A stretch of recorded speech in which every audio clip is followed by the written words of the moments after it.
Good morning, everybody, and welcome to another edition of the YourLIVINGBrand.live show. It's Pi Day. It's March 14th. It's 3.14. You know what? I need a piece of apple pie, and I think I'm going to go out and get one right after this show.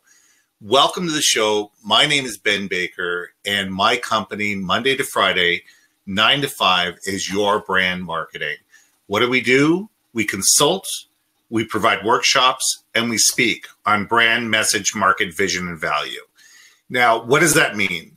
What we do is we find out who you are, what you do, why you do it, and why people should care. Because it's about why people care.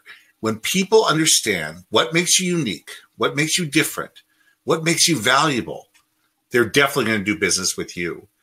If you're just the same as everybody else, if you provide the same service and the same product as everybody else for the same cost, and there's no differentiation, if there's no brand story, if there's no reason to do business with you, why should they?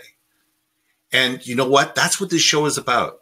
This show every week, the YourLIVINGBrand.live show, is all about finding out what makes companies unique. What makes them special? What's their story? How do they relate to their clients in a way that's different from their competitors? And how do they add that value that builds loyalty? Because with loyalty comes margin. And that's what this is really all about, is making sure that your business survives and thrives. And by doing that, you can build an audience that's going to stay with you for the long term. Now, this week, we're going to bring Perry Ruehlen to the table. Perry is a great guest. Not only is she a great guest, but she's also a client of mine. She has a company called Associations First, and what they do is association management. They help organizations, professional organizations, manage their day-to-day lives. So that way, the volunteer boards can do what they do and be passionate about the things that they are passionate about and leave the administration to experts. So let me bring Perry on board. Let's have a conversation. And I'll be back after the video. Take care. Talk to you soon. Perry, it's great having you on the show. Thank you very much for making the time. Thanks for having me, Ben. So you're on Salt Spring today. You're never home, but you're actually home today. I am home today. I've been home for about a week. Nice. But you travel an enormous amount. We do, and it takes me all over the world, and it's great. We get to represent our clients at various international events, local events, board meetings, and you never know where I'm going to head next. Well, it's great. I mean, let's get into this. I mean, the show is about, what is your value? I mean, you represent a bunch of different companies, and we're not going to talk about the specific companies, in detail, because we don't need to know their names. But let's talk about what you do, who you do it for, why you do it, and why these people care. Because, you guys provide an incredible service for a lot of different types of organizations. And it'd be really interesting for people to know that this type of service exists. Definitely. So we are an association management firm, and we manage professional nonprofits. So professional means that they represent a profession within Canada, and all of our clients are within Canada, although they do have relations outside of Canada. Right. And so what we're able to do is bring together, I kind of look at it as a cost-sharing co-op model almost, is most nonprofits have the ability to have an executive director or a manager, and then some level of administrative staff, and often have to outsource for some of the specialty projects that they have to do, or they just handle it internally with their administrative staff. And what we're able to do on our team is we have a suite of experts on the AF team. So we have an accountant, we have a certified meeting planner, we have an IT specialist, we have a communication and marketing specialist, we have people that are great at project management. We have combined probably 50 years worth of experience in management. So then what our clients are able to do is cost share. So they don't have to have, everybody has a photocopier. They all cost share based on the volume that they use that photocopier for. Right. Again, the storage space, the time that they need a certified meeting planner to do their events, conferences, education. We have an education specialist. So collectively, our clients are allowed to cost share to be able to leverage the expertise that we have on our team. Well, and the biggest benefit to that is that they don't have to have the experts in-house. I mean, Exactly. most of these organizations are, running on either shoestring budgets or, not able to afford the office space, the executive director, the full-time staff that it takes to manage all of these different these projects, and having a company that they can rely on to be able to take care of them, provides huge value. So Definitely. So my question to you is, when you're out there, handling your clients, it says, where do you begin when you have a new client? How does the process begin? Because I'm sure every client is different, but when you're looking at a client, you're looking at them and they're sitting there going, "Help!" How do you start the process? Yeah, that's probably one of my favorite parts of it. Is so when we get a client, and most of our clients come to us by word of mouth, Right. Because of the quality of service that we provide. So when a client comes to us, they often come from either a different association management company, Mm-hmm. or a lot of times, surprisingly, one of their members has been in charge of the management of those organizations. And I often find, so our transition period can be anywhere between a week for an emergency transition to a Right. 3-month period. And a lot of that time is spent building relationships, because that's key. If you can have a relationship right off the bat, you're working together. That business partnership is so much stronger when you have that strong relationship right off the bat. So it's Right. understanding the people first, understanding the business, taking stock of what we have now inherited, and how do we immediately provide them with value for coming to our team. And so one example I give is that a client came to us with close to 100 bankers boxes of member files. And each member had their own file, and every correspondence, whether by paper, email, was printed and included in this. Did they have digital copies as well, or was it everything paper? Everything was paper, and their membership was an actual ledger book.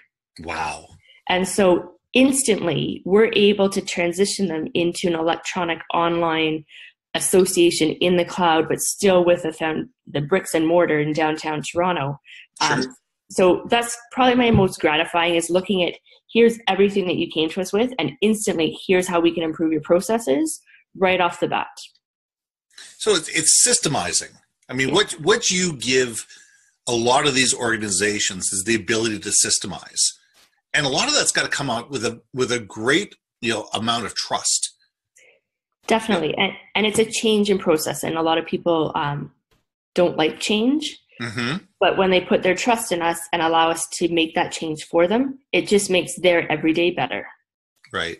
So how do you manage the fears around that change? Because there is, I mean, especially with boards of directors, they've always done it this way. They've been comfortable doing it this way. And even if it's painful, they're scared of what if the thing that we change it to doesn't work. So there's got to be a lot of trust factor that's got to be built into the relationship. And again, that goes back to one of the very first things that we do on the outside, is build that trust relationship with the people. So when you're working with, the organizations, what do you find their biggest challenges are? You know what, Ben, that's different depending on who they are. Some of it has to do that their profession is becoming irrelevant. Mm-hmm. And so trying to find, does their organization still fill a role and a need? Is it a matter of transitioning from traditionally having educational offerings and conference offerings in person to what other options are available for alternate delivery of education and professional development? Can be some. Right. Others are a lack of perceived value within their membership. Some of it just has to do with their systems and processes they have in place. Mm-hmm. And it's probably, a lot of them have a combination of all of those things. Some of them do, yeah. So when you're bringing your team to the table, and a lot of your team is virtual, I mean, a lot of it is based in Toronto, but you have people from around the world. What are the key factors you're looking for when you're looking for people that can help these organizations? Yeah, the nice thing about being that blend of bricks and mortar and virtual is that the core operations happen in our office in Toronto. Sure. But then when it comes to the level of expertise, whether it be project management, adult education, is I am not bound and constricted to hire the best person in Toronto. I am allowed to hire the best person across Canada. And then there's that level that those people have to be comfortable working virtually. So it's a nice blend to be able to leverage the expertise wherever it is in Canada for the benefit of our members. Right. So when you're acting on behalf of your membership, I mean, I know you do an enormous amount of traveling. Are you acting, as the executive director, are you almost the representative of those organizations when you travel across Canada and around the world? Yeah, it's interesting. With the association management model, yeah, I often say we're the experts in managing associations. Our clients are the subject matter experts in their own profession. Right. So I would say probably 95% of the time spent traveling is with the president of the association. So it's that I provide that level of support to them.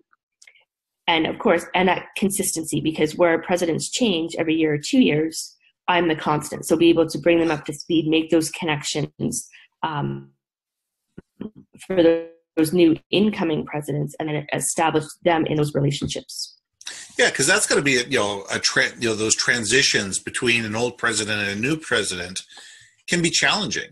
I mean, especially when you have people across the country and you have other associations that you rely on and relate to around the world. You've got those relationships. You've built those relationships because you've been there for a number of years, and being able to help that board or that president and their vice president be able to transition quickly into their role and be able to help them be more effective in their role has got to be both gratifying and challenging. Yeah, it is. It's so depending on how often presidents transition and how they're elected to their roles, right, there can be a transition period. And one of the things I actually love to see is when a new president comes into their role, or comes in as vice president, transitions to president, and then past president, is that they're fundamentally a very different person from when they came to the organization to start their board term. And they've changed for the better and are quite different people. And they've been able to leverage their experience as a board member and the opportunities that it allowed them during their terms. Right. So do you work with a lot of these boards to create better board governance, so there is that better transition between a member of the board to a vice president's role, to a president's role, to a past president's role? That the fact there is those transitions and people are not just, oh God, we got to find a new president because this guy's term is almost up or this woman's term is almost up. Yeah, again, it depends on the organization. We do a lot of professional development with some of our clients. Yeah. One of the recent ones is last weekend I was in Vancouver for the Canadian Society of Association Executives CEO Symposium. Yeah. So that symposium is meant for chief elected officers and chief staff officers to come together and really spend 2 days and figure out, what are your priorities, what are your goals, how do you work together? Each of you as individuals, how do you work well together, and what areas do you need to really come to an agreement on? And it's right. A great opportunity to be able to build that relationship prior to them coming into their presidency. Mm-hmm. Whereas other clients, you have the board is elected, and at the first meeting, they decide who the president is. Right. So regardless of which way it happens, there's often a transition period that happens to be very short and finite, sure. where you need to learn what that president needs for support, because they're all different. They're all individuals. And so learning very early on, what type of communication do you need? How often do you need it? What kind of information do you want?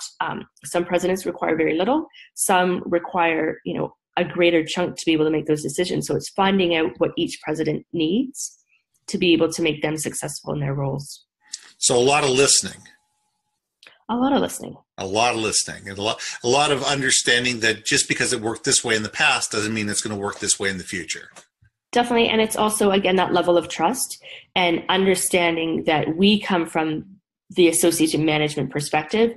And we have a lot of best practices we can share amongst all of our clients, just as board members can share their best practice within their profession with me. So it's a bit of a give and take and a symbiotic relationship.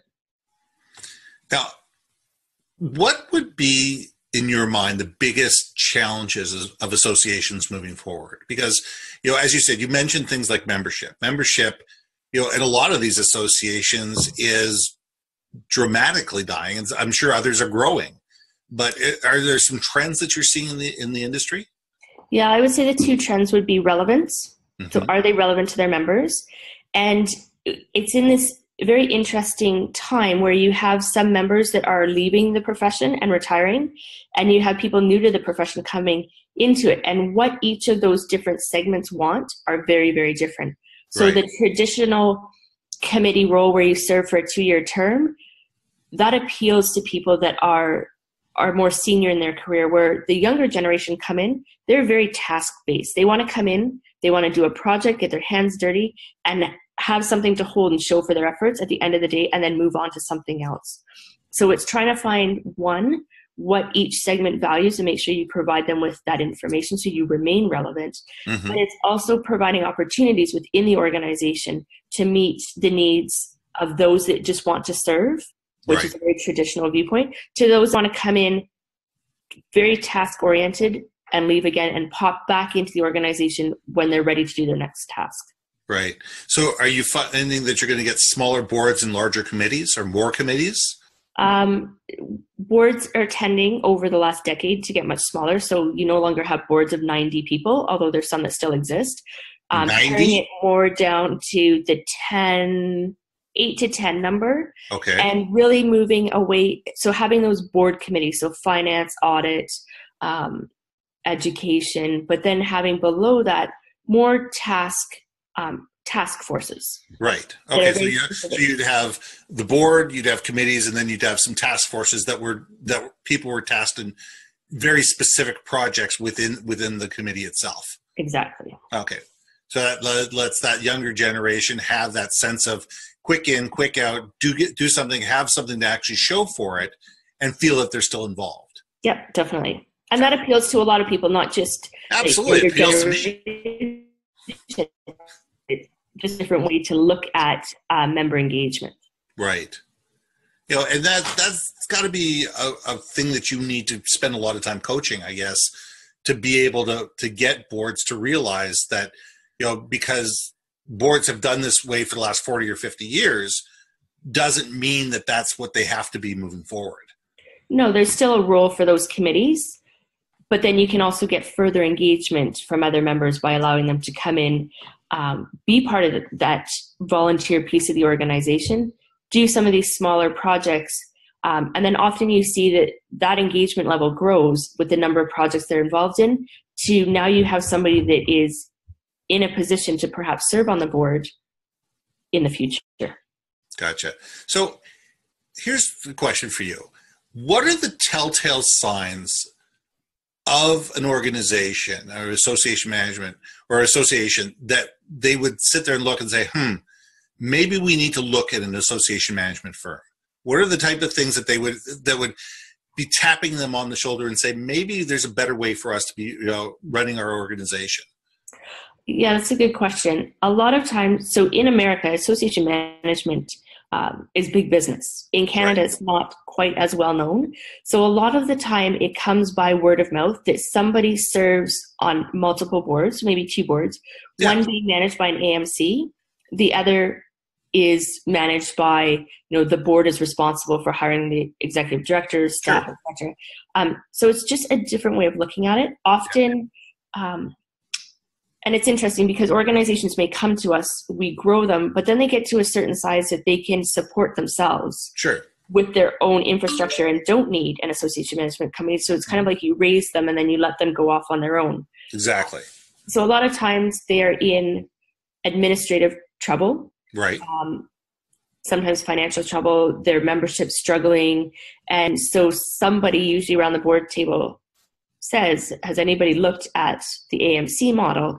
And when you look at some of the stats that are available online about the value to an organization by shifting to that AMC model, it is a great way for a struggling organization to get back on its feet very quickly, because you have the best of the best there at your disposal. Right. To kind of right your ship. Or, some are just plodding along and want to kind of grow their organization, and it's a different way to do it. Sure. And as you said, you could work with them for a number of years, build them up to a certain level, and then they can afford to have their own board, or they have the structure that they can, they can create their own staff, on their own. I mean, we're the same way. We build our clients up to a certain level. All of a sudden, they don't need a part-time CMO anymore. They don't need a part-time chief marketing officer. They can afford to have one on their own. So organizations get to a certain point where you need to let them go, and you need to let them thrive on their own. Yeah, and some of it too is risk appetite of organizations, because if a board had their own staff, if an organization has their own staff, the board ultimately is responsible for that staff. And if the organization can't pay payroll, then that responsibility falls to the board. Whereas with an AMC, that risk is completely removed. Sure. Yeah, and there's got to be a lot of relief to not have to have that responsibility. Yep. Oh, great. Well, listen, let me ask you one last question, and then we'll let you go. When you walk out the door of a meeting, when you close the door and you drive away, what's the one thing you want companies to think about you and associations first when you're not in the room? That's a good question. I guess I would say there's a few. One, that team is really good at what they do and they know their stuff. Mm-hmm. Two, I truly trust my organization in their hands. And three, Perry's a good friend. Well, I know for sure number two and number three are absolutely true. It's that level of trust and knowing that you're going to take care of them. And those are the most important things. And I think that that trust, building that level of trust with companies is huge, because if they trust you, they'll work with you and they'll listen to you. Definitely. Thanks a lot, Perry. Hang out in the green room. Let me just say goodbye to everybody, and I will be right back. Okay. Thanks, Ben.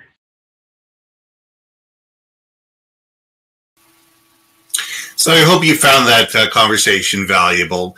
Perry's company is called Associations First. I'll put the link to her website in the docket itself.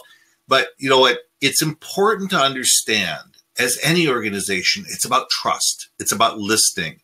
It's about empathizing, and it's about working with your clients to figure out what's going to be best for them, what's going to make their lives easier, what's going to make it things to a point where they want to work with you because they know that you're on their side. Figure out how to get on your client's side, because if you do, they'll trust you and they'll want to work with you, and they'll want to work with you for a long time. Once again, my name is Ben Baker. My company is Your Brand Marketing. We consult, we do workshops, and we speak on brand, message, market, vision, and value. Come talk to us. Now, every Wednesday, I'm here at 10 o'clock on Pacific time for the YourLIVINGBrand.live show. We hope to see you next week. Have a great day.